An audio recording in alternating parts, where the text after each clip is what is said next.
All right, well, thank you. I first wanted to thank Ben and the MadFest team for having me here today and giving me the opportunity to speak to all of you, and thank you for joining this session. As Ben mentioned, we're going to talk about alternative revenue opportunities for brands and retailers. My name is Chelsea Monaco. I am based in the States. I am the Vice President of Retail Media and Monetization for Merkle, which is a part of Dentsu. But I studied abroad in London. My name is after one of your amazing cities in London, and I work closely with the Dentsu team, so I feel like London is my second home. So we're here to talk about retail media. Ollie set us up with a really great overview of what that looks like for Boots as an example. And just featuring in today's landscape, there's really an opportunity for everyone, whether you're a retailer or brand. The key to navigating that complex landscape is going to be personalizing that. So if we were all meeting in this room a couple short years ago, the space would have looked like this. So Amazon came in and disrupted the space, and you might have had one or two logos across categories such as mass dollar or club, specialty, or grocery. And in that retail media environment of yesterday, the retailer sat in the driver's seat. So the retailer was really focusing on telling everyone what their role was going to be in this ecosystem. The brand was a follower, telling the retailer, what can I do within your ecosystem? And the shopper was at best a passive participant. If you fast forward to what it looks like today, the shopper is truly in the driver's seat. So the pandemic obviously accelerated this, but we started to see this beforehand. And the shopper is now expecting us to know their role. The retailer is turning more to a facilitator and adapting to the needs of the shopper. The brand is trying to be an innovator and making sure that they can get those shoppers what they need. And then you have marketplace components that are acting as fulfillment to get that shopper what they need as soon as possible. And where we see this going tomorrow is the shopper moving even more from a driver to a power position, and then elevating out what that looks like for brands, retailers, and marketplaces. And really, this is in an effort to create a frictionless experience for the shopper across the path to purchase in their entire journey. And the retailers really partnering with brands to get shoppers to try new things and do things that were never in their consideration set before. So again, I'm from the US. I know this would look very different in other markets and countries, but I wanted to feature what the US retail media landscape looks like today. So as you can see, it's extremely complex. We have it broken down based on what we call retailer owned, which is when a retailer actually owns their first party data to create the media network.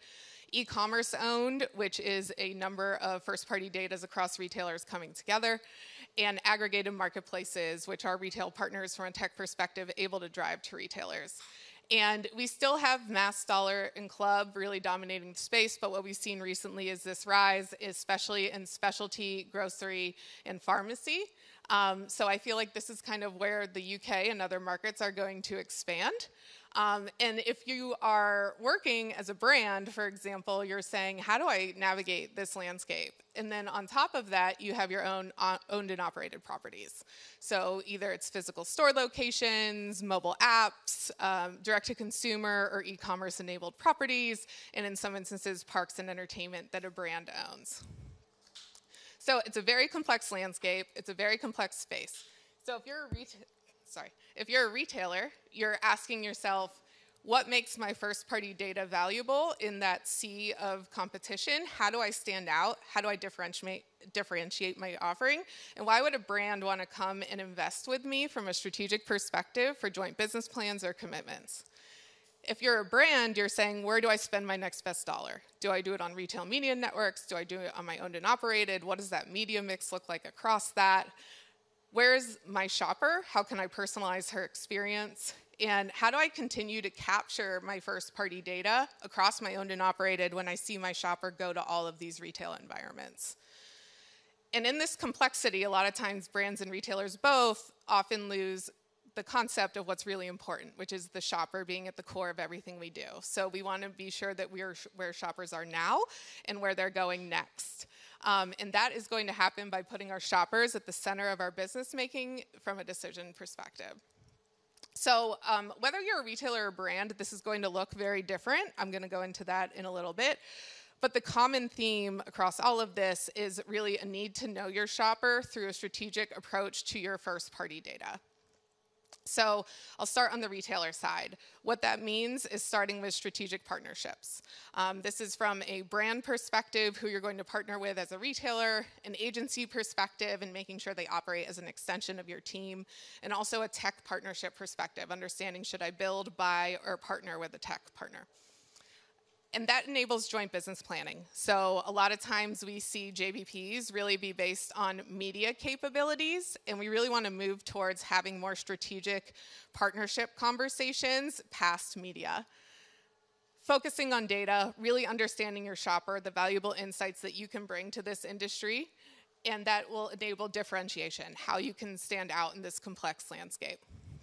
Shifting over to the brand side, this is around integrated structure.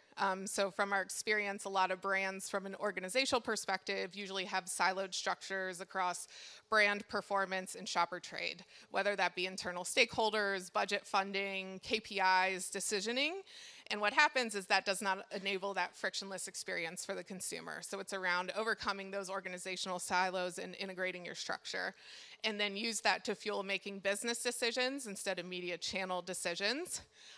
And to do that, we want to have data-driven planning. So in this shift to e-commerce and all of this funding going to retail media networks in the US, we saw that this was often coming at the expense of brand building in some instances. So we wanted to make sure that we had a data-driven approach so that the brand and performance were more fueling each other and not at the expense. And by doing so, we'll then be able to personalize that consumer experience for your brand. So Merkle US puts out research every year.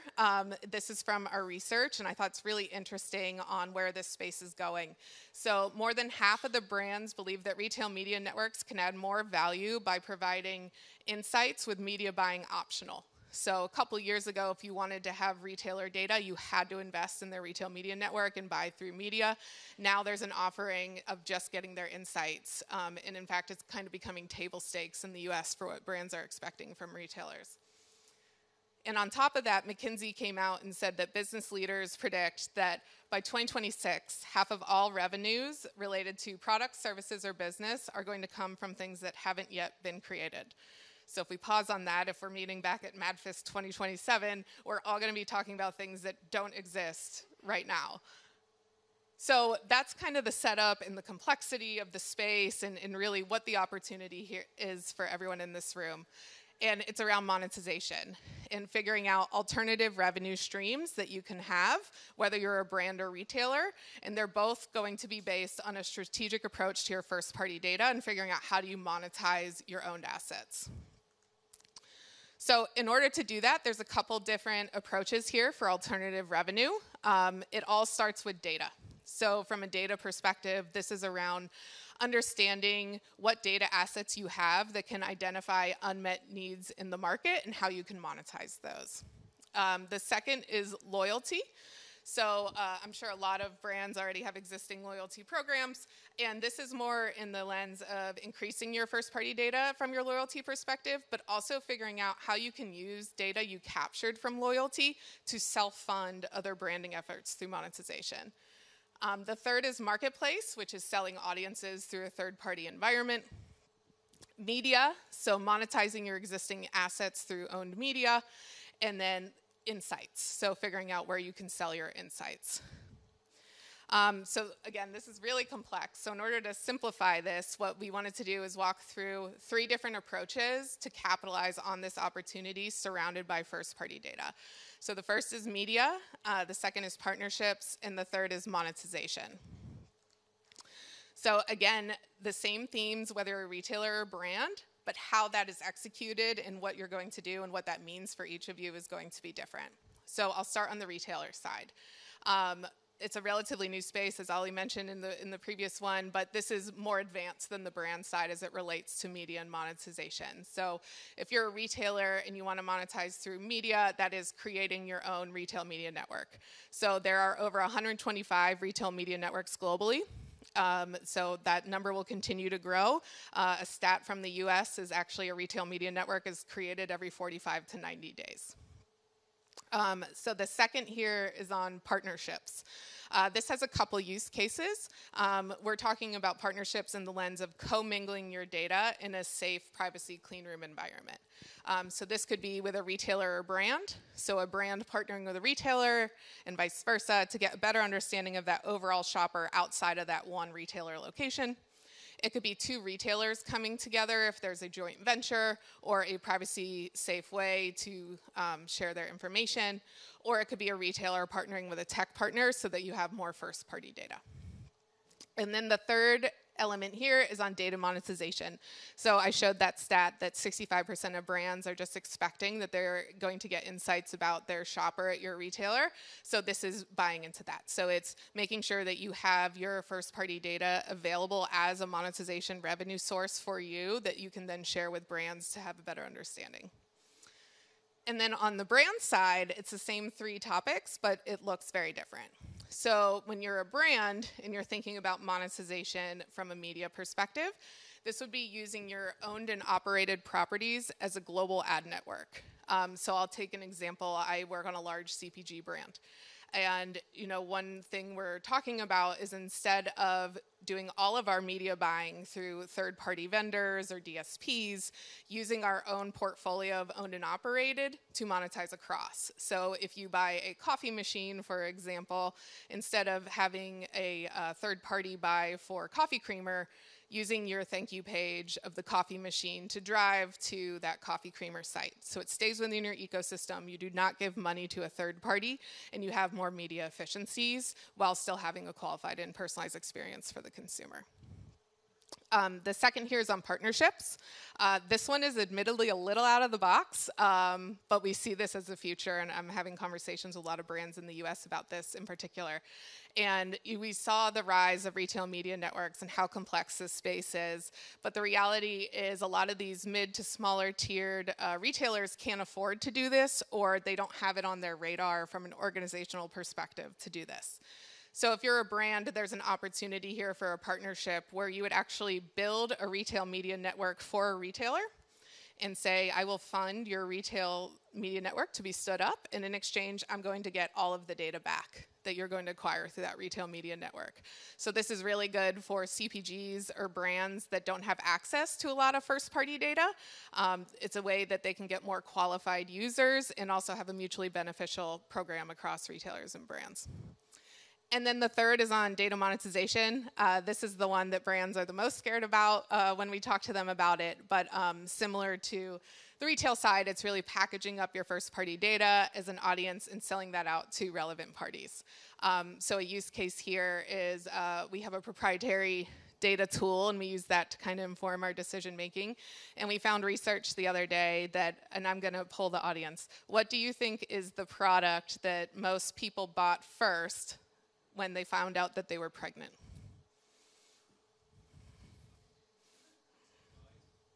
A what?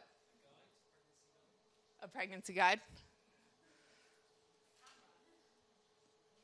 Yeah, pretty much everything you would think, right? And it's actually a car. So the number one big purchase item that we found through our research is, women and men, when they find out themselves or as a couple, they're expecting, they buy a car because they want to have a safety. So this is a really good example of, a pregnancy app or a health app in an automotive company probably never work together, right? But a way that a pregnancy or health component can say, okay, this data is valuable to automotive, and then now you have a new revenue stream of and then research and data can kind of back up other use cases there. So just kind of to wrap it up, I would love to have questions at the end. So really this theme of this event is around riders of the storm. We believe riding the storm and being a future first mover advantage in this space is thinking about what alternative revenue could mean for your business. So if you're a retailer, it's about value exchange, differentiation, and understanding your first party data and what that brings to the market. If you're a brand, it's around a strategic vision, not only to collect, but how you can monetize your first-party data and really make sure that you have a future-proof business. And regardless, we've seen this work best when brands and retailers work together and have that strategic partnership all based on the shopper at the core of everything they do. So thank you again for your time, and I would love to connect at the event or answer any questions now.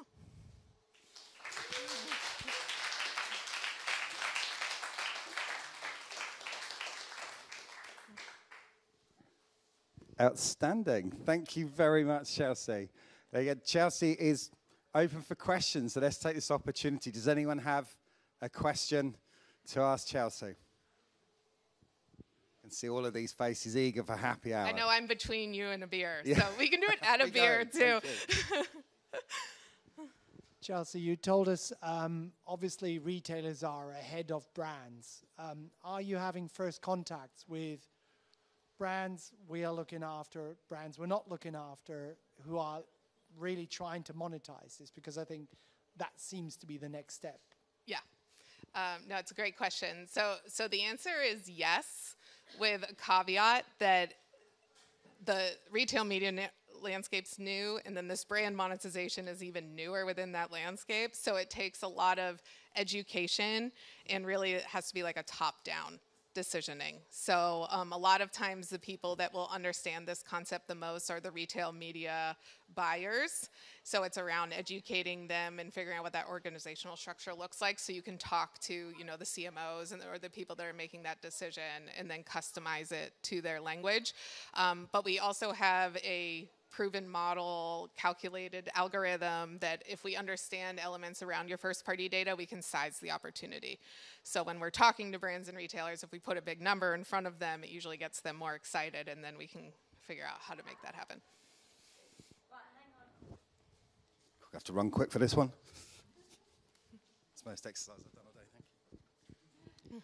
Just a question. So in the UK, I feel like the retailers are taking the initiative to buy into clean room CDPs, obviously to facilitate relationships.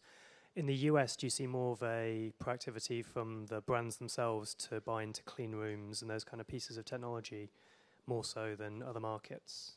I believe so. Yeah. I mean, on every brand we're talking about, clean rooms comes up 100%. How they're using that clean room varies significantly just based on their objective, what category they're in, and if retailer components they're working with. But yeah, I mean, every single conversation and brand we work with definitely involves clean rooms. Standing, prying eyes.